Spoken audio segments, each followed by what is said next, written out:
രാജ്യത്ത് വിവിധ തരത്തിലുള്ള ടാക്സുകൾ ഉണ്ടായിരുന്നു.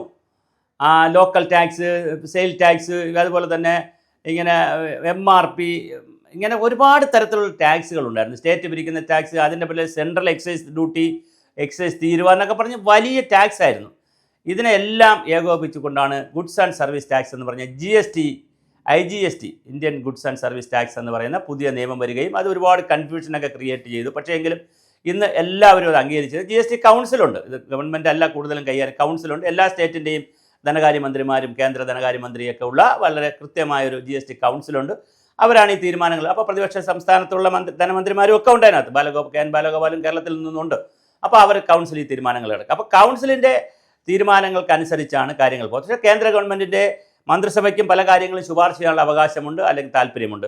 ഇപ്പോൾ വളരെ മനോഹരമായ ഒരു ശുപാർശയാണ് വന്നിരിക്കുന്നത്. സ്വാതന്ത്ര്യ സമര ആഘോഷം നടന്ന 79ാമത് സ്വാതന്ത്ര്യ ദിനാഘോഷം നടന്നപ്പോൾ GST കൗൺസിലിലെ കാര്യങ്ങൾ ഒന്നുകൂടി പരിഗണിക്കും, ആളുകളുടെ വിലക്കയറ്റമൊക്കെ തടയുന്നതിന് വേണ്ടി, കുറയുന്നതിന് വേണ്ടി GSTയുടെ എമൗണ്ട് ഒന്ന് കുറയ്ക്കുമെന്നൊക്കെ പറഞ്ഞ് ഒരു പ്രസ്താവന പ്രധാനമന്ത്രി നടത്തിയിരുന്നു. അതിനനുസരിച്ചുള്ള നടപടി ഉണ്ടായിരിക്കുന്നു എന്നുള്ളതാണ് ഏറ്റവും സന്തോഷകരമായ വാർത്ത. 12%, 28% എന്ന 2 സ്ലാബുകളിലാണ്. കാരണം ഈ സാധനങ്ങളെല്ലാം വിവിധ സ്ലാബുകളിലേക്ക് ഉൾപ്പെടുത്തും. ഓരോ വസ്തുക്കളെ ആ സ്ലാബുകളിൽ ഉൾപ്പെടുത്തിയിട്ട് ആ സ്ലാബിനനുസരിച്ച്, കാരണം ഓരോന്നിനുമല്ല GST, ഒരു സ്ലാബ് ഉൾപ്പെടുത്തി ആ സ്ലാബിനകത്ത് ഷെഡ്യൂൾ ചേർപ്പെടുത്തി അതിനകത്താണ് ഐറ്റങ്ങൾ ചേർക്കുന്നത്. അങ്ങനെ കുറേ ഐറ്റങ്ങൾ ഒന്നിൽ കാണും, അടുത്ത കുറേ ഐറ്റങ്ങൾ അടുത്തതിൽ കാണും. ആഡംബര കാറുകൾക്കാണെങ്കിൽ 40% മുകളിലായിരുന്നു, പക്ഷേ 40% കൊണ്ട് നിജപ്പെടുത്തണമെന്നുള്ള രീതി വന്നിട്ടുണ്ട്. ആരോഗ്യ ലൈഫ് ഇൻഷുറൻസ് GST ഏർപ്പെടുത്തുന്നത് അത് എടുത്ത് കളയണം എന്നൊരു നിർദ്ദേശം വന്നിട്ടുണ്ട്. ഇതൊക്കെ GST കൗൺസിലിലേക്ക് വരികയാണ്. വളരെ പ്രധാനമായി വന്നുകൊണ്ടിരിക്കുന്ന ഒരു നിർദ്ദേശം, കേന്ദ്രമന്ത്രിസഭ അംഗീകരിച്ചൊരു നിർദ്ദേശം, അത് GST കൗൺസിലിലേക്ക് കൊടുത്തിട്ടുണ്ട്. കൗൺസിൽ ചർച്ച ചെയ്താൽ തീർച്ചയായിട്ടും കേന്ദ്ര ഗവൺമെൻറ്റിൻ്റെ ഒരു താല്പര്യം, നിർമ്മല സീതാരാമൻ എന്നൊക്കെ ഉള്ളതുകൊണ്ട് തീർച്ചയായും കൗൺസിൽ അംഗീകരിക്കാൻ സാധ്യത. കാരണം കൗൺസിലിന് താല്പര്യമുള്ള വിഷയമാണ്, ജനങ്ങൾക്ക് ഗുണകരമായ ഒരു കാര്യമാണ്. 12%, 28% എന്ന് പറഞ്ഞ് 2 സ്ലാബിൽ നിന്ന കാര്യങ്ങളെ നേരെ പകുതിയേക്കാൾ കുറച്ചിരിക്കുന്നു. 12%-ത്തെ 5% ആക്കിയിരിക്കുന്നു. അപ്പോൾ 6 പോലും ആക്കിയില്ല, 5% ആക്കി. 28%-ത്തെ 18% ആക്കി. അത് പിന്നെ പകുതിയല്ല, കുറച്ചുകൂടി വരും. അപ്പോൾ അങ്ങനെ ആക്കിയിട്ടുണ്ട്. അപ്പോൾ അതിനെ 2 സ്ലാബിലാക്കിയപ്പോൾ ഒരു 99% സാധനങ്ങൾക്കും ഈ 12% ടാക്സ് GST പിരിച്ചെടുത്ത് 5%-ലേക്ക് പോകും. അതുപോലെ ഒരു 90%-ത്തോളം കാര്യങ്ങൾ വസ്തുക്കൾക്ക് 28%-ആയിരുന്നത് 18%-ലേക്ക് പോകും. അപ്പോൾ ആളുകൾക്ക് വലിയ ആശ്വാസം കിട്ടുന്ന ഒരു തീരുമാനമാണ്.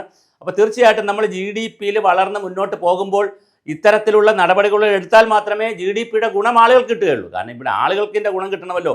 പെട്രോൾ വില നിയന്ത്രിച്ച്, ഇപ്പോൾ പല കാരണങ്ങളാൽ നിയന്ത്രിച്ച് നിർത്തിയിട്ടുണ്ട്, പലപ്പോഴും കുറഞ്ഞിട്ടുണ്ട്, വല്ലാതെ കൂടുന്നില്ല. ഗ്യാസിൻ്റെ വില, അരിയുടെ വില, ഇങ്ങനെ സാധനങ്ങളുടെ വില, തൊഴിൽ, ഇൻഫ്രാസ്ട്രക്ചർ, ഇങ്ങനെ ഒരുപാട് കാര്യങ്ങൾ രാജ്യത്ത് ഡൗൺ റോഡൻ എന്ന് പറയുന്ന കൺസെപ്റ്റിനപ്പുറം സാധാരണ ജനങ്ങൾക്ക് എത്തിയാലാണ് GDP-യുടെയൊക്കെ ഗുണം കിട്ടുന്ന രാജ്യത്ത്. അപ്പോൾ തീർച്ചയായിട്ടും GSTയുടെ തീരുമാനം വളരെ മനോഹരമാണ്. GSTയെക്കുറിച്ചുള്ളത് ഇനി കൗൺസിൽ കൂടി അംഗീകരിച്ചാൽ ഇതിൽ വലിയൊരു തീരുമാനം, അത് വലിയ പ്രൊസീജിയറൽ ഒരു നടപടിക്രമം മാത്രമല്ലേ ഉണ്ടാവുകയുള്ളൂ. അപ്പോൾ തീർച്ചയായിട്ടും നല്ല കാര്യമായതുകൊണ്ട് അനുവദിച്ച് വരാനാണ് സാധ്യത. അങ്ങനെ നമ്മുടെ GST സ്ലാബുകൾ 12.28 എന്നുള്ളത് 5.18% കുറഞ്ഞിരിക്കുന്നു എന്നുള്ള വളരെ മനോഹരമായ സുന്ദരമായ വാർത്തയാണ്. രാജ്യത്തെ വ്യാപാരികളെയും അതുപോലെ ജനങ്ങളെയും കാത്തിരിക്കുന്നത് ധാരാളം കച്ചവടം നടക്കട്ടെ. അതിങ്ങനെ ഓണസമയമൊക്കെ ആകുമ്പോൾ GST കുറഞ്ഞു വന്നാൽ ഒരുപാട് കച്ചവടം നടക്കാൻ സാധ്യതയുണ്ട്. കാരണം ആളുകൾ വാങ്ങുന്നത്, ഒരു ചായ കുടിച്ചാൽ ചായയേക്കാൾ കൂടുതൽ പൈസ നല്ല ഹോട്ടലിൽ കയറി, വലിയ കോഫി ഹൗസിലോ ഹോട്ടലിലോ കയറി ചായ കുടിച്ചാൽ, ഒരു മസാല ദോശ വാങ്ങിച്ചാൽ അതിൻ്റെ പകുതി പൈസ GST കൊടുക്കണമെന്ന് പറഞ്ഞാൽ ഭയങ്കര സങ്കടം തോന്നും. പ്രത്യേകിച്ച് ബില്ലിൽ ഇത് അടിച്ചും വരും, GST IST എന്നൊക്കെ പറഞ്ഞ് അടിച്ചു വരും. അപ്പോൾ വലിയ സങ്കടം വരും നമുക്ക്. അപ്പോൾ അതില്ലാതെ കുറച്ചുകൂടി ആളുകൾ, കുറച്ചുകൂടി എക്കണോമിക് ആക്ടിവിറ്റി, മണി സർക്കിൾ രാജ്യത്ത് വർദ്ധിക്കും. അതിലൂടെ ജനങ്ങളുടെ ജീവിത നിലവാരത്തിലും വലിയ മാറ്റം ഉണ്ടാകുമെന്ന് തന്നെ നമുക്ക് പ്രതീക്ഷിക്കാം.